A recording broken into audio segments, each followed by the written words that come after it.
श्रीरङ्गगद्यम् चिदचित्परतत्त्वानाम् तत्त्वयाथार्थ्यवेदिने रामानुजाय मुनये नमो मम गरीयसे। स्वाधीनत्रिविधचेतना चेतनस्वरूपस्थितिप्रवृत्तिभेदम् क्लेशकर्माद्यशेषदोषा संस्पृष्टम् स्वाभाविकानवधिकातिशयज्ञानबलैश्वर्य वीर्यशक्तितेजःसौशील्यवात्सल्य मार्दवार्जवसौहार्दसाम्यकारुण्य माधुर्यगाम्भीर्य औदार्यचातुर्यस्थैर्यधैर्यशौर्यपराक्रम सत्यकामसत्यसङ्कल्प कृतित्वकृतज्ञताद्यसङ्ख्येय कल्याणगुणगणौघमहार्णवम् परब्रह्मभूतम् पुरुषोत्तमम् श्रीरङ्गशायिनम् अस्मत्स्वामिनम् प्रबुद्धनित्यनियाम्यनित्यदास्यैकरसात्मस्वभावोऽहम् तदेकानुभवः तदेकप्रियः परिपूर्णम् भगवन्तम् विशदतमानुभवेन निरन्तरमनुभूय तदनुभवजनिता नवधिकातिशय प्रीतिकारिताशेषावस्थोचित अशेषशेषतैकरतिरूपनित्यकिङ्करो भवानी स्वात्मनित्यनियाम्यनित्यदास्यैकरसात्म स्वभावानुसन्धानपूर्वक भगवदनवधिकातिशय स्वाम्याद्यखिलगुणगणानुभवजनित अनवधिकातिशय प्रीतिकारिताशेषावस्थोचित अशेषशेषतैकरतिरूप नित्यकैङ्कर्यप्राप्त्युपायभूतभक्ति तदुपाय सम्यग्ज्ञान तदुपाय समीचीनक्रिया तदनुगुणसात्विकतास्तिक्यादि समस्तात्मगुणविहीनः दुरुत्तरानन्ततद्विपर्यय ज्ञानक्रियानुगुणानादिपापवासनामहार्णवान्तर्निमग्नः तिलतैलवद्दारुवह्निवत् दुर्विवेचत्रिगुणक्षणक्षरणस्वभाव अचेतनप्रकृतिव्याप्तिरूप दुरत्यय भगवन्मायातिरोहितस्वप्रकाशः अनाद्यविद्यासञ्चितानन्ताशक्य विस्रंसनकर्मपाशप्रग्रथितः अनागतानन्तकालसमीक्षयापि अदृष्टसन्तारोपायः निखिलजन्तुजातशरण्या श्रीमन्नारायण तव चरणारविन्दयुगळम् शरणमहम् प्रपद्ये। एवमवस्थितस्याप्यर्थित्वमात्रेण परमकारुणिको भगवान् स्वानुभवप्रीत्योपनीतैकान्तिकात्यन्तिक नित्यकैङ्कर्यैकरतिरूप नित्यदास्यम् दास्यतीति विश्वासपूर्वकम् भगवन्तम् नित्यकिङ्करताम् प्रार्थये। तवानुभूतिः सम्भूतप्रीतिकारितदासताम् देहि मे कृपया नाथ न जाने गतिमन्यथा। सर्वावस्थोचिताशेषशेषतैकरतिस्तव भवेयम् पुण्डरीकाक्ष त्वमेवैवम् कुरुष्व माम्। एवम् भूततत्त्वयाथात्म्यावबोध तदिच्छारहितस्यापि एतदुच्चारणमात्रावलम्बनेन उच्यमानार्थपरमार्थनिष्ठम् मे मनस्त्वमेवाद्यैव कारय। अपारकरुणाम्बुधे अनालोचितविशेषाशेषलोकशरण्या प्रणतार्तिहरा आश्रितवात्सल्यैकमहोदधे अनवरत विदित निखिलभूतजातयाथात्म्या सत्यकामा सत्यसङ्कल्पा आपत्सखा काकुत्स्था श्रीमन् नारायणा पुरुषोत्तमा श्रीरङ्गनाथा मम नाथा नमोऽस्तु ते। श्रीरङ्गनाथा मम नाथा नमोऽस्तु ते। इति श्रीरङ्गगद्यम् सम्पूर्णम्।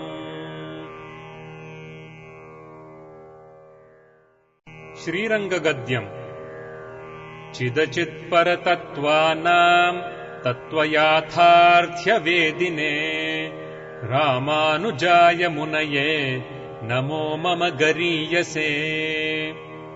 स्वाधीनत्रिविधचेतनाचेतनस्वरूपस्थितिप्रवृत्तिभेदम् क्लेशकर्माद्यशेषदोषासंस्पृष्टम् स्वाभाविकानवधिकातिशयज्ञानबलैश्वर्य वीर्यशक्तितेजःसौशील्यवात्सल्य मार्दवार्जवसौहार्दसाम्यकारुण्य माधुर्यगाम्भीर्य औदार्यचातुर्यस्थैर्यधैर्यशौर्यपराक्रम सत्यकामसत्यसङ्कल्प कृतित्वकृतज्ञताद्यसङ्ख्येय कल्याणगुणगणौघमहार्णवम् परब्रह्मभूतम् पुरुषोत्तमम् श्रीरङ्गशायिनम्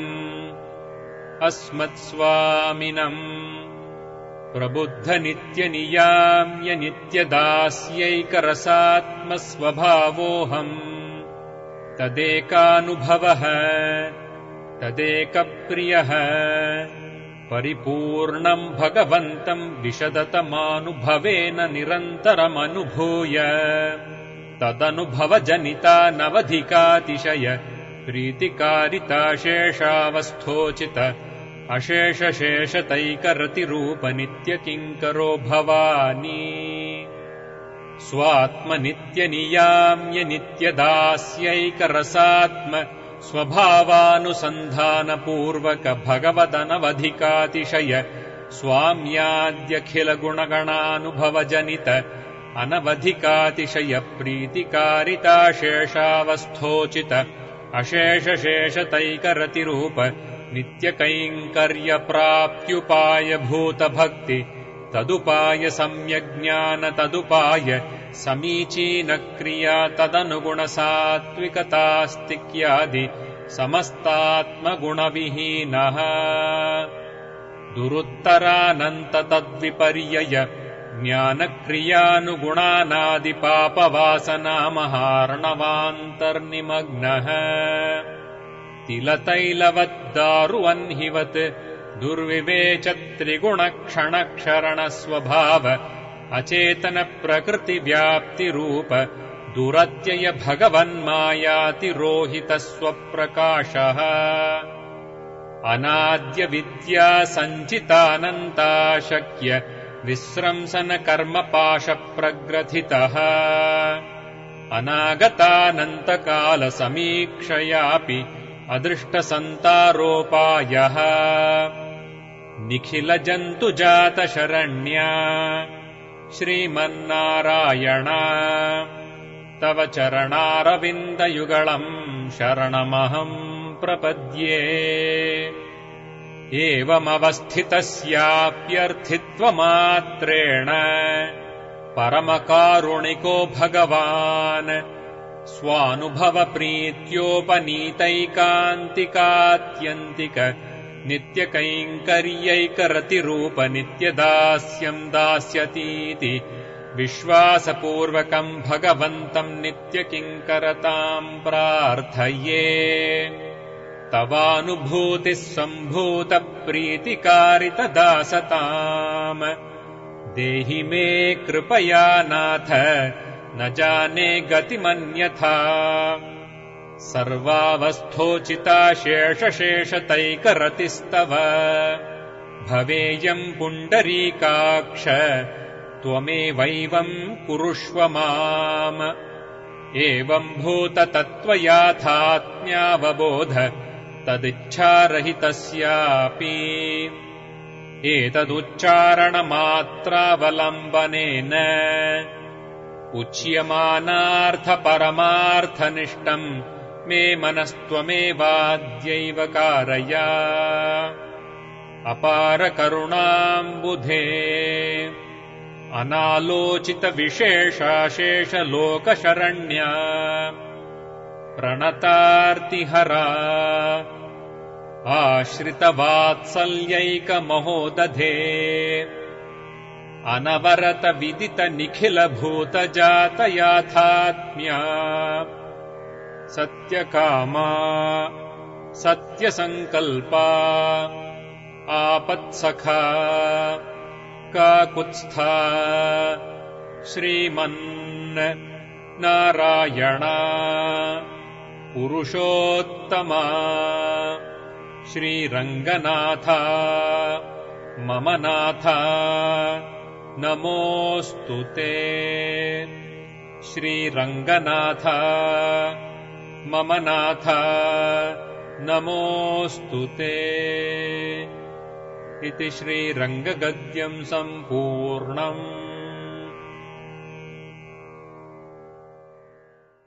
श्रीरङ्गगद्यम् चिदचित्परतत्त्वानाम् तत्त्वयाथार्थ्यवेदिने रामानुजाय मुनये नमो मम गरीयसे स्वाधीनत्रिविधचेतना चेतनस्वरूपस्थितिप्रवृत्तिभेदम् क्लेशकर्माद्यशेषदोषासंस्पृष्टम् स्वाभाविकानवधिकातिशयज्ञानबलैश्वर्य वीर्यशक्तितेजःसौशील्यवात्सल्य मार्दवार्जवसौहार्दसाम्यकारुण्य माधुर्यगाम्भीर्य औदार्यचातुर्यस्थैर्यधैर्यशौर्यपराक्रम सत्यकामसत्यसङ्कल्प कृतित्वकृतज्ञताद्यसङ्ख्येय कल्याणगुणगणौघमहार्णवम् परब्रह्मभूतम् पुरुषोत्तमम् श्रीरङ्गशायिनम् अस्मत्स्वामिनम् प्रबुद्धनित्यनियाम्यनित्यदास्यैकरसात्मस्वभावोऽहम् तदेकानुभवः तदेकप्रियः परिपूर्णम् भगवन्तम् विशदतमानुभवेन निरन्तरमनुभूय तदनुभवजनिता नवधिकातिशय प्रीतिकारिता शेषावस्थोचित अशेषशेषतैकरतिरूपनित्यकिङ्करो भवानी स्वात्मनित्यनियाम्यनित्यदास्यैकरसात्म स्वभावानुसन्धानपूर्वक भगवदनवधिकातिशय स्वाम्याद्यखिलगुणगणानुभवजनित अनवधिकातिशय प्रीतिकारिता शेषावस्थोचित अशेषशेषतैकरतिरूप नित्यकैङ्कर्यप्राप्त्युपायभूतभक्ति तदुपाय सम्यग्ज्ञान तदुपाय समीचीनक्रिया तदनुगुणसात्विकतास्तिक्यादि समस्तात्मगुणविहीनः दुरुत्तरानन्ततद्विपर्यय ज्ञानक्रियानुगुणानादिपापवासनामहार्णवान्तर्निमग्नः तिलतैलवद्दारुवह्निवत् दुर्विवेचत्रिगुणक्षणक्षरणस्वभाव अचेतनप्रकृतिव्याप्तिरूप दुरत्यय भगवन्मायातिरोहितस्वप्रकाशः अनाद्यविद्यासञ्चितानन्ताशक्य विस्रंसनकर्मपाशप्रग्रथितः अनागतानन्तकालसमीक्षयापि अदृष्टसन्तारोपायः निखिलजन्तुजातशरण्या श्रीमन्नारायण तव चरणारविन्दयुगळम् शरणमहम् प्रपद्ये। एवमवस्थितस्याप्यर्थित्वमात्रेण परमकारुणिको भगवान् स्वानुभवप्रीत्योपनीतैकान्तिकात्यन्तिक नित्यकैङ्कर्यैकरतिरूपनित्यदास्यम् दास्यतीति विश्वासपूर्वकम् भगवन्तम् नित्यकिङ्करताम् प्रार्थये। तवानुभूतिः सम्भूतप्रीतिकारितदासताम् देहि मे कृपया नाथ न जाने गतिमन्यथा। सर्वावस्थोचिता शेषशेषतैकरतिस्तव भवेयम् पुण्डरीकाक्ष त्वमेवैवम् कुरुष्व माम्। एवम् भूततत्त्वयाथात्म्यावबोध तदिच्छारहितस्यापि एतदुच्चारणमात्रावलम्बनेन उच्यमानार्थपरमार्थनिष्ठम् मे मनस्त्वमेवाद्यैव कारय। अपारकरुणाम्बुधे अनालोचितविशेषाशेषलोकशरण्या प्रणतार्तिहरा आश्रितवात्सल्यैकमहोदधे अनवरतविदितनिखिलभूतजातयाथात्म्या सत्यकामा सत्यसङ्कल्पा आपत्सखा काकुत्स्था श्रीमन् नारायणा पुरुषोत्तमा श्रीरङ्गनाथा मम नाथा नमोऽस्तु ते। श्रीरङ्गनाथा मम नाथा नमोऽस्तु ते। इति श्रीरङ्गगद्यम् सम्पूर्णम्।